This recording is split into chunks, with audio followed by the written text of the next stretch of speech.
I'd like to welcome everybody to the Brisbane Inner West Chamber of Commerce, the Honourable Tim Nicholls, MP, Queensland Treasurer and Minister for Trade, breakfast, in conjunction with Saxon Rice, MP, our local MP for Mount Cootha electorate area.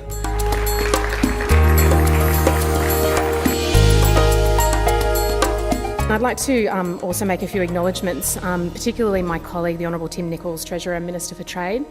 Thank you for taking time out of your incredibly busy schedule at this time of year to come and be with us this morning. I'd also like to acknowledge Lynn Brown, who is the tireless President of the Brisbane Inner West Chamber of Commerce, and for everything, Lynn, you've done in terms of organising this morning. And also to Gavin Stoneley, who's the President of the Bris West Chamber of Commerce. Sarosh Mehta is also here from the Caxton Street Traders Association. And I'd also like to acknowledge Colin Frook and Kimberly Lynch, who are here from the Queensland Chamber of Commerce and Industry. Thanks for joining us. And I'd just also note apologies from our local councillor, Peter Maddock, who's unable to be here, and of course our federal members, Teresa Gambaro and Jane Prentice, who are in Canberra for what I'm sure will be an interesting couple of weeks' final sitting for them in Canberra. So just before I introduce the Treasurer, I wanted to take a couple of minutes to talk to you all about the partnership between the Queensland Government and the Queensland Chamber of Commerce and Industry to promote the Think Queensland Buy Locally campaign to help all of our local businesses. For some time now, Lynn and the Brisbane Inner West Chamber of Commerce has been encouraging people to shop local and play local, so it's fitting that our local chamber, with the support of CCIQ, will be helping to drive this initiative with our local business community. As many of you will know, I recently wrote to you all asking you to think about or letting you know about the Think Queensland Buy Locally campaign, and to make you aware that we're looking to seek input into the ways that we can collectively, and with the support of my office, help to promote our local businesses. One early suggestion is to create a monthly Buy Local e-newsletter or some other communication that we can send out to all the residents living in the Mount Cootha electorate. The e-news or the letterbox drop can communicate your specials or promotions. Really, it's about advertising what you have to offer and what is just on the doorstep of all of us living here in the Mount Cootha electorate. This is just one idea, and I'm sure that there are many, many more. So I'd really like you to put on your thinking caps and put forward any ideas that you can think of. And not only that, to indicate your desire to be involved, so that if that's just simply communicating to us what your promotions or specials are or how you'd like your business advertised. This is a grassroots campaign, and it's only going to work if we can get it driving from the ground up. So I'd really like to hear people's input and thoughts around some of the things that we might be able to do. Unfortunately, this morning we don't have time to throw around some of those ideas, but please drop me an email, pick up the phone or come in and see me in the office, and let's start to talk about that. Equally, feed them through Lynn and Gavin at the Chambers of Commerce, and I know through the Magnificent Milton Group also has been thinking about a number of ideas to promote a lot of the businesses in Milton. So in all of your seats this morning, you've got a bumper sticker, which is one of the ones that looks a bit blank, or another sticker that's starting to really promote the Think Queensland Buy Locally campaign. So even just with those things, or going onto the website and downloading a poster that you can stick up in your businesses, is really starting that process of getting people thinking about the campaign that we're going to drive. At the end of the day, the Newman government is unashamedly pro-small business. And we are absolutely committed to growing a strong and prosperous small business sector. It's no surprise that Queensland's 412,000 small businesses are at the core of the state's economy, representing over 96% of business and employing about 50% of the private sector workers. If this campaign is wholeheartedly embraced by our local community, everyone is a winner. And I encourage you all to get on board. So on that note, it gives me great pleasure to welcome my friend and colleague, the Treasurer of Queensland, the Honourable Tim Nicholls. Many of you will probably have heard of a promotion that's currently being done by the Department of Tourism, looking for applicants for the best job in the world, not surprisingly in Queensland. Well, I guess on the flip side of that campaign, some would say that our Treasurer has, in fact, or our Treasurer's job is one that few people would envy, given the enormity of the task of turning the state's finances around. But together with Lynn, we invited the Treasurer to come and speak with you this morning about his second budget and the process he is going through to focus on economic growth, rebuilding Queensland and making our communities more resilient. To illustrate what the 2013-14 budget means for our local area, you also all have at your seats one of our budget newsletters. And some of the highlights include $2 billion invested into our Metro North Hospital and Health Service. That's the largest investment in a health and hospital service in the state. There's also $7 million for disability grants, 12 new classrooms for Rainworth State School, and a $100,000 grant for the Brisbane Basketball NAB Stadium at Auchenflower for new flooring on one of their courts. These are all welcome allocations for our local area, and more information can obviously be found in the newsletter. But without further ado, I'd like you to join me in welcoming the Treasurer of Queensland, Tim Nicholls. Well, thanks very much, Saxon. I thought when you were talking about the best job in the world, you were going to say we're advertising for the worst job in the world. And I was going to put my hand up and say that job's already taken. Can I say, firstly, what a delight it is to be able to be here at the Chamber breakfast this morning. Usually I'm at Suncorp, as Alan knows, late in the night. I'm not usually here first thing in the morning, so it's refreshing to see it with the sun coming up rather than the sun going down. Although hopefully on Saturday night the sun will be going down on the British and Irish Lions when they play here. I'm looking forward to a good game on Saturday night. Can I, of course, acknowledge my friend and parliamentary colleague Saxon Rice, who's done such a tremendous job representing the electorate of Mount Cootha. I well recall campaigning with Saxon as she put her heart and soul into the election campaign. Until you've done it and been part of it, you really don't know just how much effort it does take to run for elected office, and particularly against someone who is as well known as her opponent was, and had all that advantage, if you like, of incumbency. And Saxon's done a great job and has been a fierce advocate for her electorate and for the principles that she espouses, particularly around small business and assisting and helping small business. And that's why I'm particularly delighted to be able to be here today to support her and to give you a little bit of information about the process that went into making the 2013-14 Queensland State Budget and some of the challenges we faced, and why we've called it a budget about growth, rebuilding and resilience. Can I also acknowledge Lynn Brown, and thank you, Lynn, as President of the Chamber of Commerce, Gavin Stoneley from the Brisbane West Chamber of Commerce, who's here as well. I think I've got that right, Gavin. And all the other members from the affiliated chambers of commerce and industry and organisations, ladies and gentlemen. It is, as I say, lovely to be here. Well, last year we faced a challenge. On the 23rd of March, on the Friday before the election, we went into it. We'd released our policies. On the 24th of March, people voted.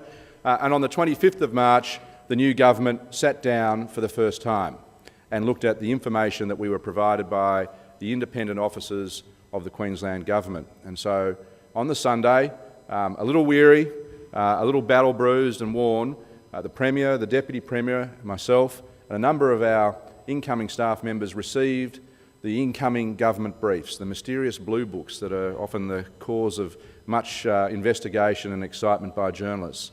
And these are the books that are provided that give you information about what to expect as an incoming government. And Treasury, as a central agency, gets a copy of everyone's. So each department has their own, but Treasury and Premiers get all of them. And we go through them, and there is a plethora of information, some of it relevant, some of it not, hot issues, what to be on the lookout for, and those sorts of things. And in the Treasury incoming brief, I sort of flicked through the first page and the index and the documents, and the first paragraph says, congratulations, you've been elected, you have a number of issues you need to deal with.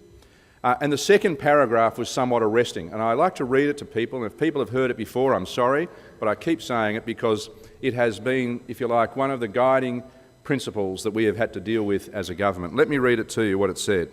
This is prepared by the independent officers of Queensland Treasury, by the way. It's not Tim Nicholls or anything else. It's completely independent. Queensland's fiscal position and outlook is unsustainable, and restoration must be an urgent priority for this term of government. So that was the second paragraph of the incoming government brief prepared by the independent officers of Queensland Treasury. So I thought, well, that's good news. and I thought, well, I'll flick to something else, see if there's a bit more better reading in the incoming government briefs for the Treasurer. And I went to the incoming brief prepared by Queensland Treasury Corporation, the bankers to government, the people that go out and sell our bonds around the world and around Australia, that finance the activities of government, of local governments and various statutory authorities and some schools. And this was about the 4th paragraph of the Queensland Treasury Corporation brief, and it said this: "The state's debt has reached unprecedented levels. Together with its published forward estimates showing an even greater volume of debt required, Queensland is now in uncharted waters with respect to the volume of debt on issue and the resultant interest bill." So I thought, this is even better news. And I turned to Campbell and I said, look, I think I'd rather be the Transport Minister. Can someone else take on the Treasury role? And he looked at me and said, no, mate, you're the only one who's put their hand up for this, so you've got to do it. So you can see the information came in was fairly sobering. And we had committed before the election in 2012 to carry out a commission of audit, to sort out the state's finances, to look at what was going on, and also to look at the way government goes about business, not just the finances, but the way government goes about business. And we commissioned Peter Costello, Dr. Doug McTaggart and Professor Sandra Harding to carry out that commission of audit. And people sort of say to me, well, why did you pick Costello? You know, surely he's a political mate and those sorts of things. And the reality is I didn't know Peter Costello at all well. I'd met him at a couple of functions and events. But when we came to select someone, we thought, who has the experience in public finances to be able to provide us with a report not only that addresses the issues, but makes sense to people? Because a report written by an academic or a highly qualified bureaucrat that is indecipherable and not understandable by people is of no value to a government. You all know, you're all in business, that unless your message gets out, there's no point in doing it. And Peter Costello had the experience. He had seen 2 upgrades to Australia's credit rating back to AAA. He had paid down $96 billion worth of debt and had got Australia net debt-free by 2006. He had engaged in major structural reform of the Australian economy and see it go from a small, relatively inward-looking economy to a $1 trillion plus economy, the 13th biggest economy in the world, whilst at the same time dealing with the Asian financial crisis and putting in place a system of banking and finance that saw us weather the worst of the global financial crisis when it struck our shores. So I thought he would know something about public finances. And then I thought, well, who knows a lot about Queensland's economy and the way it operates? And Dr. Doug McTaggart is one of those people. He's a former Under-Treasurer of Queensland. He is the chief, or was at the time, the chief executive of the Queensland Investment Corporation, with $65 billion worth of funds under management, a lot of them Queensland government funds, and also chairman of CEDA, the Committee for the Economic Development of Australia in Queensland, and a councillor on the National Reform and Competition Council based in Canberra, and someone who has an intimate knowledge of the various factors that go into the Queensland economy, because what happens in Brisbane is not what happens in Mackay, is not what happens in Toowoomba, is not what happens in Cairns. They are all varying parts of the big economy that is Queensland. And one area can be booming and the other area can be doing it tough, and vice versa. So Doug would have a good understanding of what's going on. And then to represent rural and regional Queensland, to ensure that people didn't think that we were just focused on the southeast, we chose Professor Sandra Harding, a former Dean of Business at QUT, but Vice-Chancellor at James Cook University at Townsville and Cairns campus, to bring us the flavour for what does occur in rural and regional Queensland, to make sure we had balance all the way through. And they prepared their report, and their interim report, produced within the first 2 months of the government coming in, said this: "It is disturbing to report that in recent years the Government of Queensland embarked on an unsustainable level of spending which has jeopardised the financial position of the state." So, ladies and gentlemen, we had those 3 reports, 2 by the independent officers of Treasury and the Queensland Treasury Corporation, and 1 by a respected panel of commissioners who had access to all the facts and figures of the Queensland Treasury and who were able to travel the state and bring to bear their experience in that area. So we had to make some tough decisions in last year's budget, and many of you will know and have heard about those decisions. This year, in our budget, we have sought to lock in the gains that we made from those decisions, and we have sought to ensure that in doing so, we position Queensland for growth into the future and also undertake the task of rebuilding following the floods and cyclones that we suffered, not just at the beginning of 2013, but also the work that was incomplete from the earlier years, and I'll take you through some of those things. So we set up the budget and we put together the budget in that framework, and I'll go through some of the other things that we dealt with as well. You'll see there our position, as I've explained it to you, in terms of the information that we receive from our officers and the things that were running through our mind. Having received that information, we agreed to accept 4, if you like, fiscal principles. The first one was to stabilise, then significantly reduce debt, and that is a first-term objective. A lot of that spending that is already is being undertaken is locked in, so we have to slow down the rate of that expenditure and stabilise the debt. The patient can't get any worse. We've got to stop that first off. Then we said we needed to achieve and maintain a fiscal balance by 2014-15.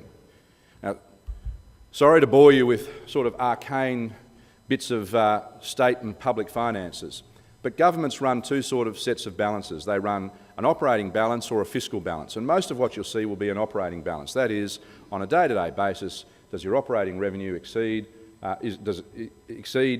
your expenses or vice versa, and you get a surplus or a deficit either way. But in Queensland, as I've indicated, our problem is debt. So if we are spending more on capital than we are receiving in revenue, we are running a fiscal deficit. And each year in Queensland for the last probably 7 years, we have been running fiscal deficits. We have been outlaying more on capital than we have been receiving in revenue, outlaying more on capital and OPEX than we have been receiving in revenue. And we've been going downhill. And that's why the debt has gone from where it was about a half decade ago, about $30 billion, to where it's heading around about $80 billion. So for us, debt is the big issue. And if you want to focus on reducing debt, then you need to focus on the fiscal balance. And that's why we wanted to achieve an operating surplus by 2014-15. We do want to maintain a competitive tax environment, and I'll talk about that. And we think it's essential that we continue the tradition of Queensland governments of full funding of our long-term liabilities, primarily our state public servants' superannuation liabilities and their long service leave entitlements. So in doing that, we've had to bring in expenses. We've had to control the rate of expenses growth in Queensland.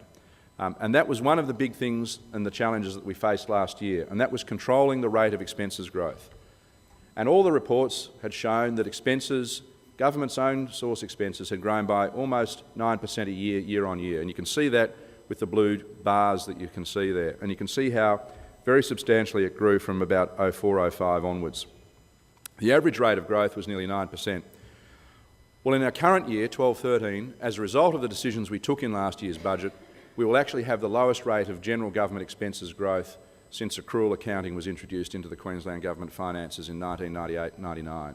So for the first time in 15 years, our general government expenses growth rate will be below 1%. I think you'll agree that's a pretty substantial savings in terms of expenditure when you look at a government budget that has $47 billion. And our rate of growth over the forward forecasts will be around about 2.6%. It'll be a little higher next year in 13-14 because of the rebuilding task from the floods and cyclones. But our aim to save taxpayers' money, to make sure we do more with less, I think has been pretty well illustrated by what you can see on that chart there and what you can see we're planning to do over the future years. We've managed to do that by bringing employee expenses under control. And if you look at that chart there, you'll see the red line is the trend line. That is where the employee expenses have come from, and where, in a situation unchanged from what we inherited, we would have been heading towards. The blue line is the actual. The green line is now where we will be going. So we will actually be keeping our employee expenses at less than they were when we came into government until at least 2016, 2017. So for 4 years we are maintaining, on our current arrangements, our expenses growth at a very, very low rate. Again, below 1%, and again, the lowest rate of employee expenses growth since 1998-99. The lowest rate of growth since in 15 years.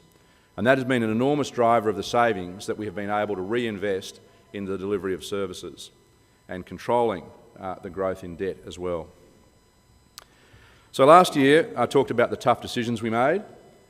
Last year, we estimated that there would be 14,000 fewer positions in the public service, and that was made up of about 10,600 redundancies, people who are our employees who would have to leave, and about 4,000 that would be vacancies, temporary jobs and unfilled positions that we would just close out.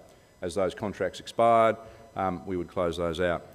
Not surprisingly, when we went back to the Directors General and gave them those targets, they managed to find some little hidey holes of money that they hadn't quite told us all about. And so they managed to close out positions that they were receiving taxpayers' funds for that didn't have warm bodies in them. And they were keeping that money and using it for things that were not for the purposes of government, not what we wanted to see in our policy areas. So what we've been able to do actually is achieve the savings that we needed to achieve with fewer people leaving the public service, about 1,000 people fewer leaving the public service. And that has two good benefits for you and I. Firstly, it means we don't have to pay out as many redundancies, so that's saved us money. And secondly, we haven't had to lose as many people, real people, from real jobs in the public sector, and so that's been a bit of a benefit as well.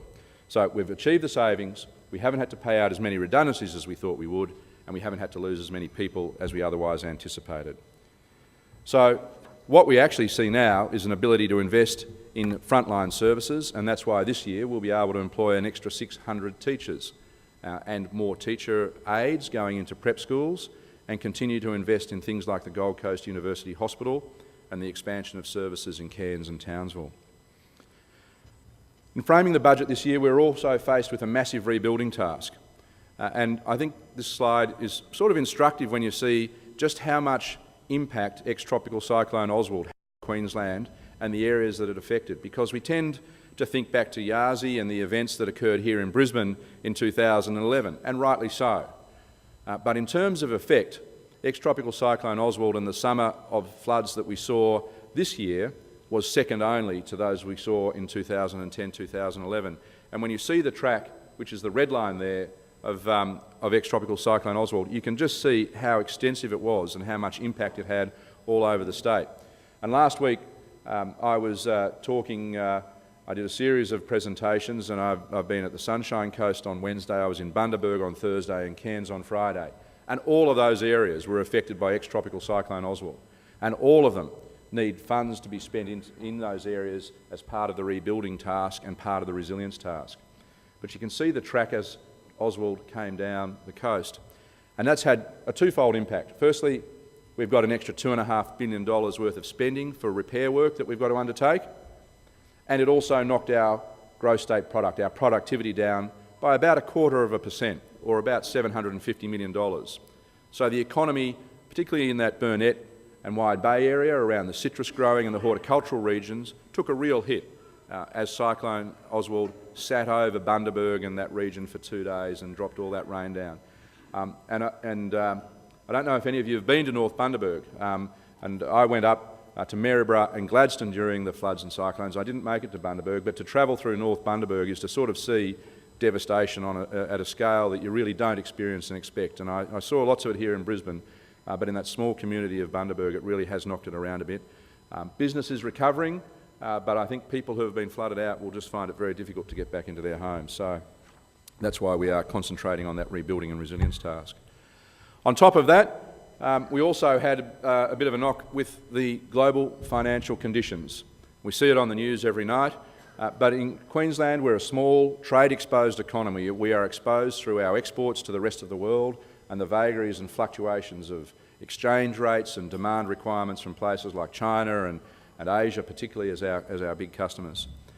Since coming to government, we have had to revise down the forecasts for revenue that we are expecting to receive. So when we came to government, the previous government's forecasts saw us getting $5.3 billion more in revenue than we're actually going to receive now. And that's been driven by a few things. One is the price of coal has dropped, so the royalties that we receive has declined. And while the volumes are still there, we're still pushing a lot of coal out through our ports, we're not getting the price we expect, and therefore the royalties aren't coming in. And while the Australian dollar remains high, it also makes us less competitive and impacts on the royalties we receive.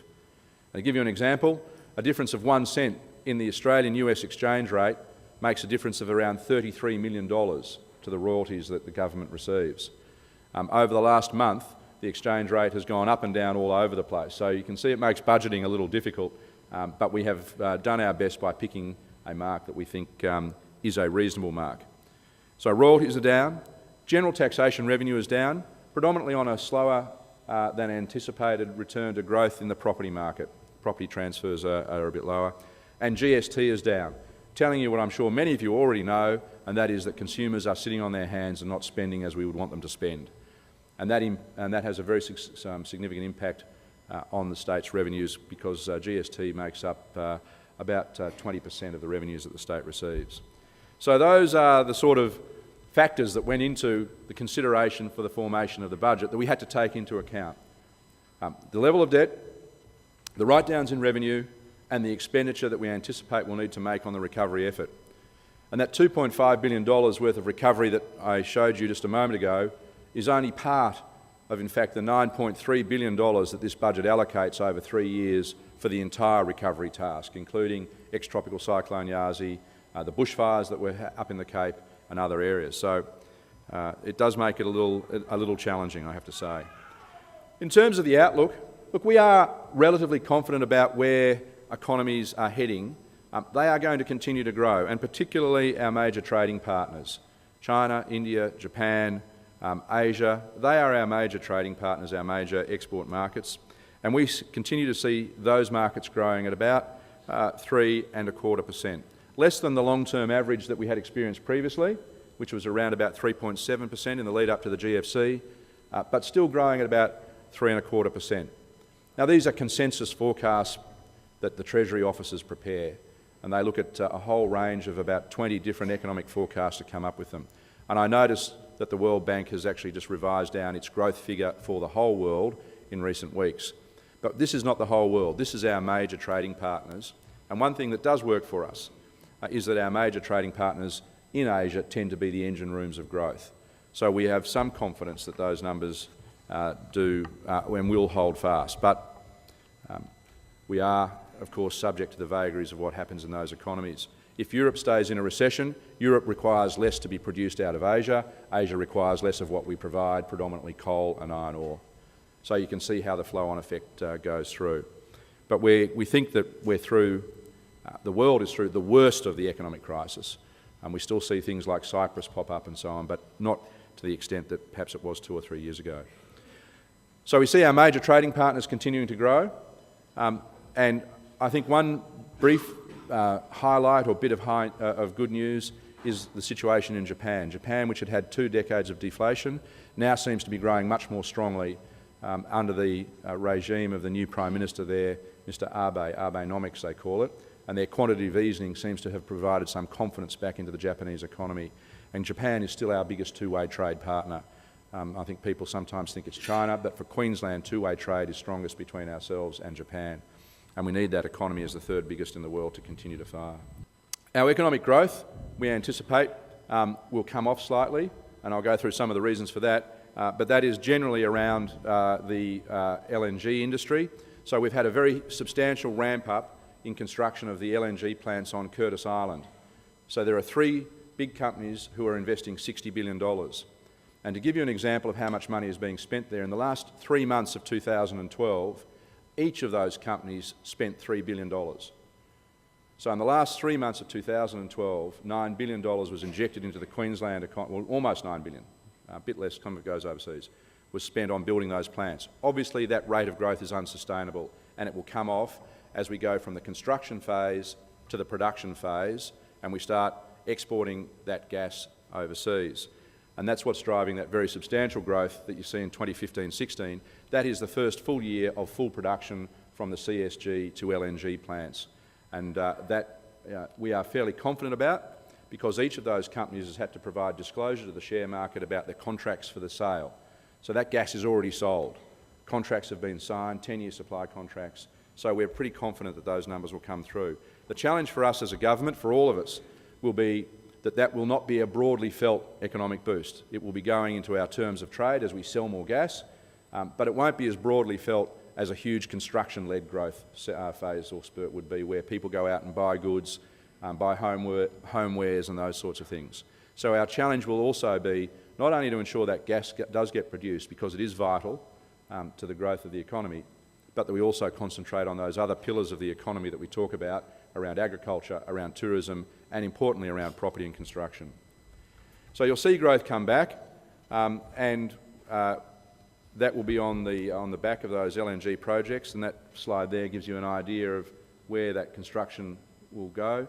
So we think we've peaked at the end of 2012, and we're now on the downward spend in terms of construction, and that'll be taken up by the export of the product once it's available. That will drive some stronger labour market programs. We see unemployment dropping. Currently it's around about 5.8%. That's too high. We continue to strive to that 4% target. That remains our goal. We continue to work on that. We think over the next 2 years or so that unemployment will drop down to around about 5.25%.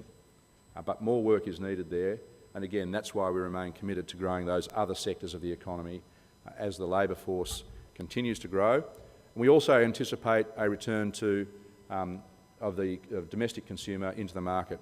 People can only sit on their hands for so long before they have to replace things, before they have to start buying again. One of the signals that we think will come out of it will be the outcome of the federal election. And I say that not in a political sense, but in an economic sense. 10 days ago I was at a function. A very senior economist from the Commonwealth Bank was explaining to the audience, of which I was one, how they track spending patterns. They have 3 million customers, and he said their rate of use of their customers of credit cards has dropped very, very significantly, and their rate of use of FPOS has increased very significantly. And they take from that that people are paying down debt, are not incurring credit, but do have cash and are still prepared to spend cash.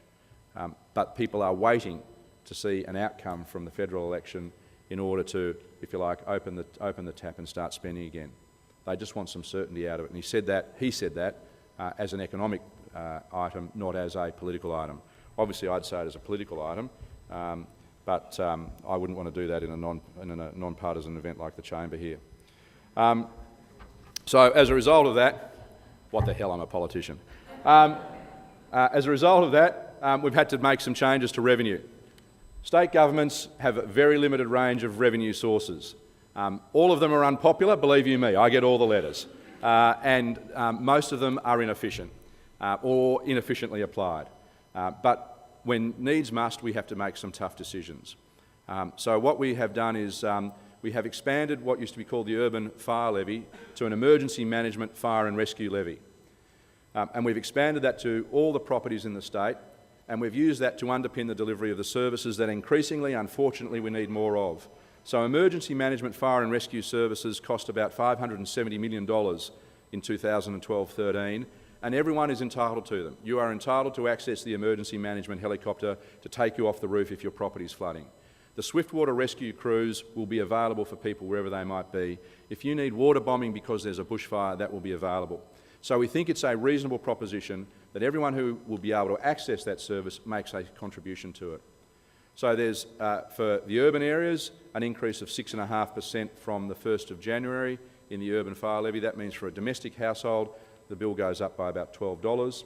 And in rural areas, people who currently haven't paid it will pay a $90 levy, and vacant land will pay a $22 levy. We've increased the insurance duty premium to a uniform 9%. So the stamp duty premium on insurance will be a uniform 9%. That keeps us at the same level of New South Wales, the lowest in the country, acknowledging that New South Wales do have some concessions that we don't have here. And for me, perhaps the toughest decision to make, because the policy around the increasing the payroll tax threshold was mine, was a deferral of the increase in the payroll tax threshold. And we do obviously acknowledge and understand the impact that payroll tax has. That's why we brought the policy to the last election. We implemented it in our first year, but the circumstances are such that we had to strike a balance, and this was one of the commitments that we have deferred for 2 years. Now, if things get better, I'm hopeful that it'll come back, obviously, but that's something that's, I guess, had a significant impact. As a result of that, Queensland's per capita tax rate is still almost $500 less than the average of the other states. It's very difficult to get a clear line because different states have different taxing regimes, but there are 3 measures that we use, and one is also the taxing effort as assessed by the Commonwealth Grants Commission, and we remain well below the taxing effort in other states as measured by the Commonwealth Grants Commission, and also as a proportion of gross state product, our tax effort remains amongst the lowest. So it's not great. No one likes to have to increase taxes. As I say, they're unpopular. Some of them are inefficient. But when your revenues fall off the cliff and the claims made on the revenue are such around the rebuilding task, we have to take some measures, and we think that's a balanced measure.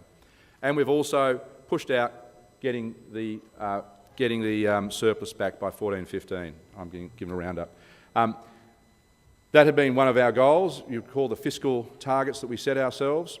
But again, we made the balanced decision not to mindlessly hunt down a surplus for the sake of the greater glory of Tim Nicholls and the Newman government, but to make a balanced decision.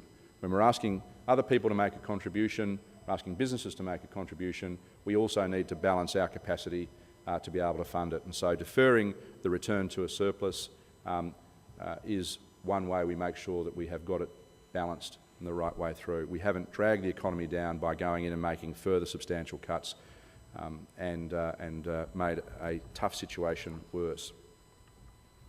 So we'll have a small deficit. We'll be back to surplus by 15-16, and that's a fiscal deficit. We'll actually be in an operating surplus by 14-15. So, ladies and gentlemen, the budget focuses on a significant number of issues. It focuses on the growth we see in the economy, primarily at this stage coming off the back of LNG, but also a return to consumption by the domestic consumer. It provides funds for rebuilding, $9.3 billion, as I say, to enable the rebuilding task to be undertaken. We also put $80 million aside as a down payment for betterment, not simply rebuilding, but building the damaged infrastructure in a better place to make it more flood resilient. It charts a course back to a surplus. It tops out debt at $6 billion less than our predecessors were going to pay. We'll top out at just under $81 billion instead of the 87 or so that we were heading to under our predecessors, saving $750 million a year in interest payments. We'll be spending that money predominantly on health and education. You can see where the money goes, including increases in expenditure of 4.5% in health and 6.6% in education as we roll out those additional services. Some of those things include great teachers, great results, our plan to improve educational outcomes. An idea that has reached maturity, that is the Disability Care Australia. We'll be putting $868 million over 5 years into that program, including a $25 million down payment this year as we commence implementation of that service. We'll deliver another 267 police on top of the 300 that we delivered last year. So remaining committed to delivering on our core services promised to the people of Queensland. Delivering for regional Queensland as well. A very substantial amount of the budget will be outside of the southeast corner and putting money back into those regional communities that do so much to ensure the prosperity, wealth and employment of many Queenslanders. Locally, Saxon's gone through some of the funds that will be delivered. The new Children's Hospital is continuing to be constructed. There's upgrades at Ashgrove for the Wardell Street and Sanford Road intersection and those other things that Saxon has raised. $2.7 billion in capital purchase in 13-14 in and around the Brisbane area as we continue to invest in our state's capital. And we also, for the first time, have provided a comprehensive list of the concessions that are paid out. $5.2 billion in concessions, including $1 billion to help meet the costs of public transport fares in Queensland, $136 million to provide pensioners and seniors and people with medical needs with electricity subsidies to deal with electricity costs, a variety of other expenditure, $615 million to ensure that people in rural and regional Queensland don't pay more for their electricity on the same tariff at the same time than people in the southeast do. So, ladies and gentlemen, a budget, as I say, focused on growth, rebuilding and resilience that puts a down payment on the resilience task, that spends a lot of money on rebuilding and that focuses on the growth of the Queensland economy so that we can achieve those targets and also do so by providing services that people want at a price that they can afford. I hope that gives you a brief snapshot of what went into it, what the outcomes are.